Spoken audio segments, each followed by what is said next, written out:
Andi Brown. He is a award-winning writer, poet, comedian, and also just generally a very funny human. I'm very much looking forward to what you have in store. And yeah, come on up, come on down. They have a very unique blend of wit and humor. I was so excited to see what they have over here tonight.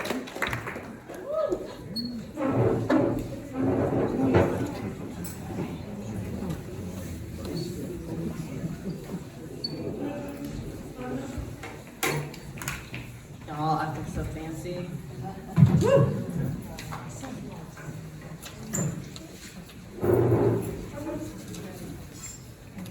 Thank y'all for listening and for this opportunity.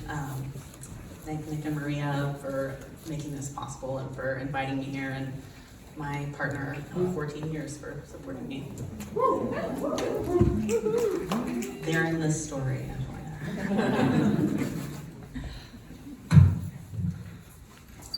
In 6th grade, when I told my father I was attracted to girls, it wasn't a coming out, it was a confession. In a rare moment of gentleness, he explained, demons had warped my mind, perverting me into mistaking friendship for love, friendship for sex. Said if I prayed and kept his secret, I could be around the other girls without perverting them too. Eventually, I left the church, moved to Portland, Oregon, didn't think of his words anymore. And by the time I was 26, I had a new goal. I was desperate for Shan Ross to fall in love with me. Shan wore their hair with little flips to the side. She had big muscles from moving boxes at REI, and most importantly, she was a badass. Once when we were out biking, my chain broke and she fixed it with a paper clip. We were meant to be. We were gonna fall in love, buy a Subaru Outback, have a little garden, and adopt a Labrador Retriever. I knew this. I didn't know if Shan knew yet. So I made a plan. I would show her that I was badass too. We would go on this epic, remote, 50-mile backpacking trip in the Hells Canyon wilderness, circling the Seven Devils Mountains, spend time together, bond, and by the end, boom, girlfriend, garden, Labrador Retriever. And she agreed to go with me. So we planned everything, got the maps, Shan planned the food, I called the Forest Service, made sure, because this was a high desert hike, that the water sources were flowing. We get to the trail, we've gone all the way across Oregon and into Idaho, and things are going great. It's high desert, there are areas that are burned, some are lush, it's stark and beautiful. Everywhere there are these shrubby wildflowers called desert paintbrush, and somehow, even though it's October, they are still blooming, so we eat lunch on hillsides of red.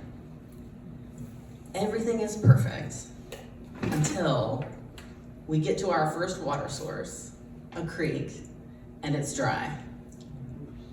We decide this isn't a big deal. There's another water source in a couple of miles. The forest ranger said everything was fine.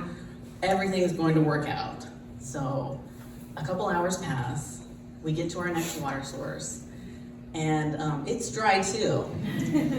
And you can't hike in the desert without water. So I'm starting to kind of panic because my whole dream of the girlfriend garden and dog is really just going up in smoke. But I'm like, no, it's gonna be fine. Tonight, we're staying at a lake, and lakes have water. So it's gonna be fine. So I start hiking fast, trying to get there sooner. And as it gets on to 5 p.m., it's almost dinner time, I realize we've missed the side trail to the lake. We briefly conference, and I decide, don't do this, that I'm gonna hike up this ridge and look for the lake while Shan backtracks. So I go up, it gets worse. I go up this ridge and I'm looking around and I don't see the lake. And I'm like, okay, you're a wilderness first responder, which is really sad, but it's true. You're gonna figure this out. What you're gonna do, we're all being vulnerable here together, is you're gonna pee in your water bottle and then filter it, and then you'll have something to drink. And you know how you don't realize you're doing something dumb until you're like halfway in the middle and your pants are down and you're squatting over your water bottle and then you're like, it's too soon. It's like if I got separated from my parents in the mall and ate my sister, like, it's too soon. It's too soon. So I do get my pants pulled up before Shan comes up the ridge. But they find me staring in horror at this pee-filled water bottle. It's hot in my hands. And I immediately say, I don't know where the lake is, so I peed in my water bottle because I really want to keep talking with you.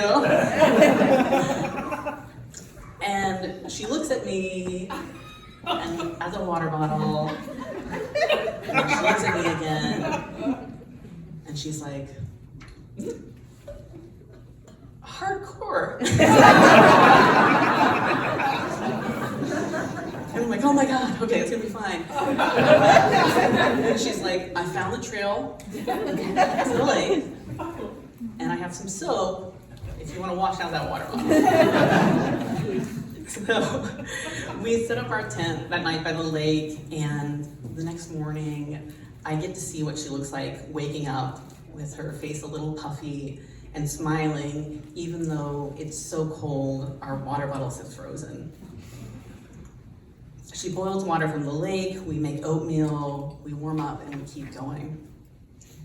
Later that day, I ask Shan if I can take her picture, and she smiles and ducks her head like she's surprised I find her beautiful.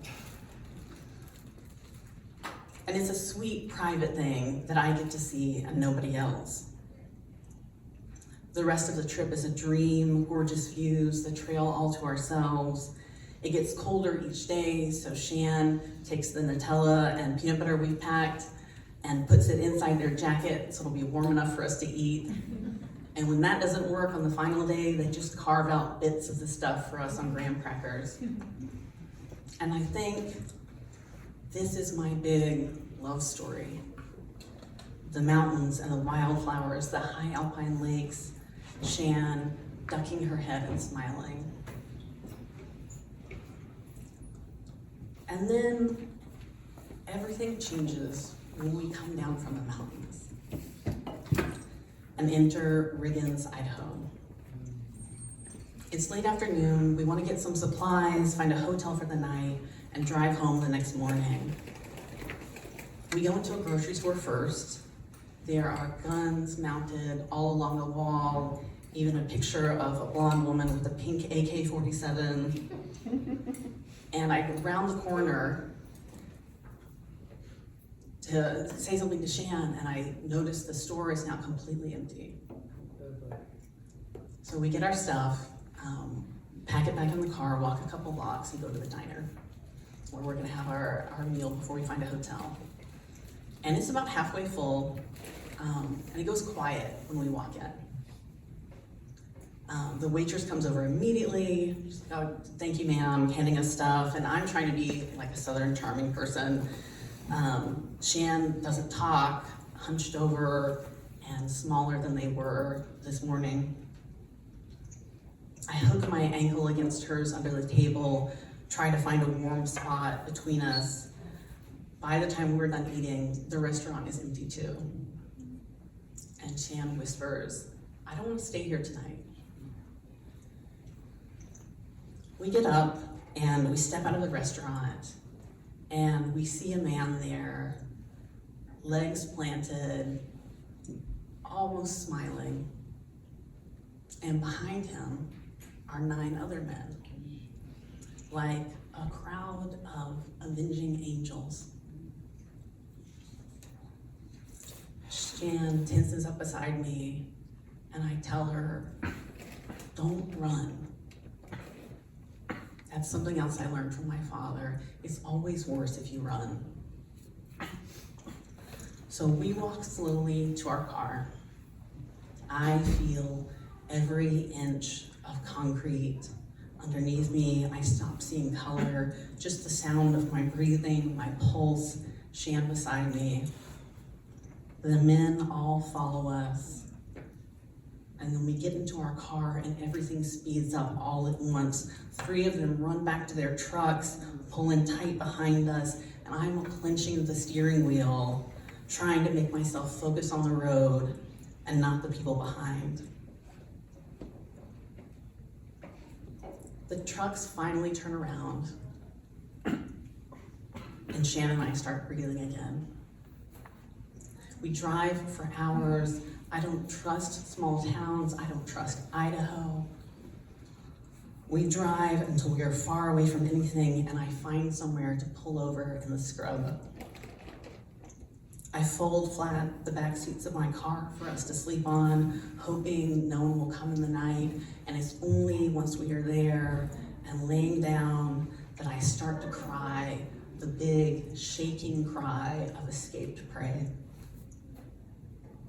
The moonlight shines through the windows, illuminating Shan's face, the pinch of her eyebrows and her button nose. What do you think they would have done to us, I say. And she presses her shoulder against mine, says, we're safe.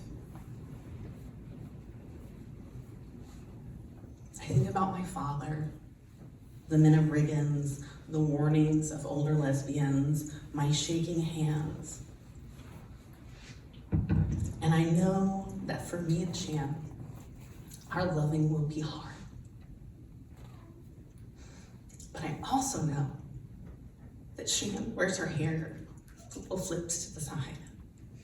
She smiles and ducks her head when I take pictures of her. She kept a freezing tube of Nutella against her skin so we'd have lunch. She didn't laugh at me when I made a stupid mistake. She is warm and solid beside me when I cry, and we are desert paintbrushes, still blooming in cold and inhospitable mountains. And I know, and I know, and I know our loving will be hard, but it will be worth it. Thank you.